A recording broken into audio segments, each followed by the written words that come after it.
Nouvelle Peugeot 208 restylée ou nouvelle Renault Clio 5 restylée, laquelle choisir? C'est la question à laquelle on va tenter de répondre. Dans cette vidéo, on va aborder tous les sujets, tous les aspects que l'on connaît sur ces deux voitures. Design extérieur, design intérieur, fiabilité, prix, motorisation, etc. Restez bien jusqu'à la fin, on ne va pas les mettre en comparaison avec d'autres citadines.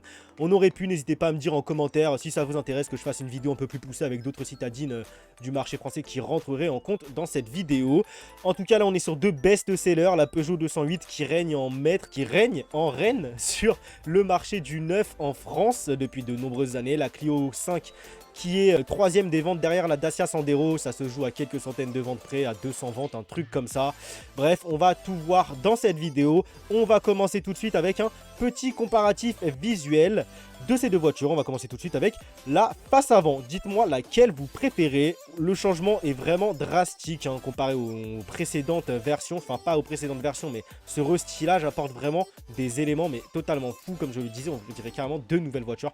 On a d'un côté la face avant de la Peugeot 208 avec ces trois nouvelles griffes qui viennent. Ce n'est plus un croc continu qui descend depuis les blocs optiques avant, depuis les blocs phares avant. Non, là on a trois petites griffes pour cette signature lumineuse. Une nouvelle calandre avant, vraiment du plus bel effet avec un très bel effet d'optique. Pareil pour la Clio 5, un très bel effet d'optique sur la calandre avant. Les signatures lumineuses de la Clio qui viennent encore plus dénoter avec la face d'avant. On est clairement sur quelque chose de tout nouveau. C'est ce qu'on lui reprochait à l'ancienne Clio 5, c'est qu'elle n'était pas assez agressive d'un point de vue design, elle ne changeait pas assez par rapport à la Clio 4.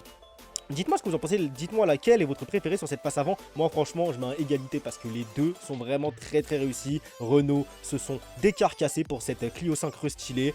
Peugeot nous ont sorti un truc, on aurait pu se dire que waouh, elle était déjà très aboutie la 208, elle est marchée déjà pas mal cette face avant. Et là on a une face avant qui marche encore peut-être mieux à voir sur la route avec cette nouvelle signature lumineuse avant. En tout cas cette calandre c'est vraiment magnifique, le nouveau logo de Peugeot, le nouveau logo de Renault. Il n'y a rien à dire, c'est deux faces avant très réussies, de belles courbes sur le capot, etc. Niveau full face arrière. Full face arrière, chez Peugeot, on arrête les trois griffes verticales, on passe sur de l'horizontale avec Peugeot écrit de toutes lettres. Niveau Renault, on passe avec le nouveau logo de Renault. Et de nouveaux feux arrière qui font un petit peu tuning. Et ça, j'aime beaucoup, on va pas se le cacher, j'aime beaucoup ces feux arrière. Je préfère ces feux arrière à ceux de la Peugeot. Vraiment, je les trouve atypiques, ces feux arrière de cette Clio. Et j'aime beaucoup l'arrière de cette Clio. Je préfère l'arrière de cette Clio. L'arrière de cette Peugeot, je trouve, fait un petit peu trop, même pour la version thermique, je sais pas, un petit peu trop, elle perd quelque chose, elle perd un petit peu d'âme. Même si, bon, enfin... limite on arrive déjà trop dans le futur en fait, je trouve, à mon goût, mais ça va plaire à beaucoup et je n'en doute pas. Je pense qu'elle restera peut-être top vente devant la Clio, cette Peugeot, c'est pas ce restylage qui va changer quelque chose. En tout cas, deux faces arrière encore une fois vraiment très réussi. J'ai une petite préférence pour celle de la Clio personnellement. Dites-moi vous qu'est-ce que vous préférez. Niveau 3 quarts avant, écoutez, on a de belles jantes des deux côtés. Après là, je pense que c'est des jantes spécifiques à cette i208 version full électrique. Sur la Clio, waouh, qu'est-ce que ça change par rapport à la Clio 4, cette signature lumineuse et cette calandre qui viennent mais changer drastiquement la voiture avec le logo. Waouh, franchement très abouti d'un point de vue design, cette Clio 5 restylée. Pour moi, c'est presque un sans faute de Renault là. Franchement, la Renault, ils nous pondent quelque chose, c'est vraiment fou. Vraiment fou. On va pas s'attarder sur le 3 quarts avant, clairement. 3 quarts arrière, pareil, à peu près pareil que la full face arrière. Là, il n'y a rien d'autre à rajouter. Écoutez, on a de belles petites antennes de requin. Les feux tuning qui ressortent encore mieux de 3 quarts arrière que de full face arrière. On a de généreuses espèces de fausses prises d'air, de fausses sorties d'air là à l'arrière de la Clio 5. Vraiment magnifique. Écoutez, encore une fois, préférence pour la face arrière qui va vers Renault pour ma part. Dites-moi ce que vous en pensez en commentaire. Niveau intérieur, bon là... je vais pas faire le pro Renault ou quoi que ce soit. Déjà, je vous le dis direct, je ne suis pas pro Renault, je ne suis pas pro Peugeot. Donc je n'ai rien à gagner à favoriser une des deux marques. Je vous donne juste mon ressenti personnel.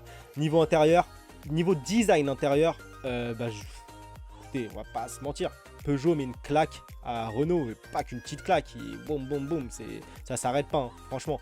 On va pas se le cacher, le petit volant qui est juste magnifique, les interfaces numériques, etc. Mais, oui, niveau design, mais je pense que niveau praticité, au quotidien, etc., on préférera peut-être le système multimédia embarqué de Renault. À voir. En tout cas, ils nous ont prouvé que là, ces derniers temps, ils nous pondaient vraiment du lourd sur leur système multimédia embarqué. Donc, bon, à voir. Niveau motorisation, là, il y a beaucoup à dire. Écoutez, on a des motorisations qui disparaissent, on a des motorisations qui apparaissent. On commence sur l'entrée de gamme avec, pour la 208, le 1 litre de PureTech 75. Pour la Clio, le 1 litre SCE 65. Deux petits moteurs atmosphériques. Écoutez, après le 1 litre de PureTech, bon, est-ce que aussi c'est le nouveau 1 litre de PureTech qui arrive même sur les versions 75 ou pas, qui n'est plus à courroie mais à chaîne? Après, est-ce que la segmentation a été revue? Je ne sais pas. Vous savez qu'il y avait vraiment des gros problèmes de fiabilité sur ce 1 litre de PureTech, hein, il ne faut pas se le cacher. Hein. Bref, après on a le 1 litre de PureTech 100 contre le 09 TCE 90. Encore une fois, pareil. Est-ce que la segmentation a été revue ou pas? C'est très bien qu'ils aient enlevé cette courroie immergée, machin truc, mais bon, est-ce que la segmentation a été revue? Le 09 TCE 90... c'est tout ou rien, normalement il est plutôt fiable, hein, il est plutôt fiable, on en voit souvent dépasser les 300 000 km, j'en ai même vu dépasser les 400 000 km, moteur d'origine, turbo d'origine, maintenant voilà, des fois il y a des problèmes de distrib, il y a des problèmes de chaîne, donc à voir. On a un 09 TCE, pareil du coup, mais GPL cette fois-ci en 100 chevaux pour cette Clio. Écoutez, pourquoi pas, pourquoi pas. Chez Renault, ils ont fait le choix de garder une motorisation diesel. Donc, ils ont gardé cette motorisation 1,5 litre Blue DCI 100. C'est dommage que ce soit un Blue DCI et pas un DCI. Mais bon, écoutez, voilà, le petit 1,5 litre Blue DCI 100 qui reste au catalogue. Et Peugeot ont fait le choix de tout simplement supprimer leur motorisation diesel. On n'a que de l'essence et de l'électrique et de l'hybridation. Après, on passe sur les hybrides. Les nouvelles motorisations hybrides de chez PSA Stellantis. 1 litre de PureTech hybride 100, 1 litre de PureTech hybride 136. Hybride auto-rechargeable, hein, pareil que là, 1 litre 6 E-Tech 145 hybride de cette Clio E-Tech. D'ailleurs, on a la E-Tech 140 qui disparaît sur cette Clio 5 restylée. À voir comment se débrouille ce 1 litre de PureTech en hybride. Voilà. Moi, je demande juste à voir est-ce que cette fiabilité du 1 litre de PureTech a été corrigée ou pas. Je demande juste à voir ça parce que Peugeot, ils nous pondent des designs vraiment très très beaux. En tout cas, le 1 litre 6 E-Tech 145, il marche plutôt bien sur l'Arcana, etc. Renseignez-vous, mais ce n'est pas catastrophique. Vraiment pas catastrophique, rien à dire. Et on garde les motorisations full électrique 156 chevaux, enfin qui upgrade, hein, je crois qu'elle était à 136 chevaux avant chez Peugeot, et là elle passe à 156 chevaux cette motorisation électrique. Par contre niveau prix, ne vous attendez pas à quelque chose de safe, on est sur le double d'une version d'entrée de gamme. L'entrée de gamme en litre de PureTech 75, on va être aux alentours des 19-20 000 euros, là on va être aux alentours des 40 000 euros pour l'électrique. Bref, on continue. On continue. Niveau prix, hein, ça chatouille un peu. Je pense que la Peugeot sera quand même plus chère sur certaines motorisations, par exemple les hybrides. Niveau prix chez Renault, par exemple, là on est en finition évolution entrée de gamme.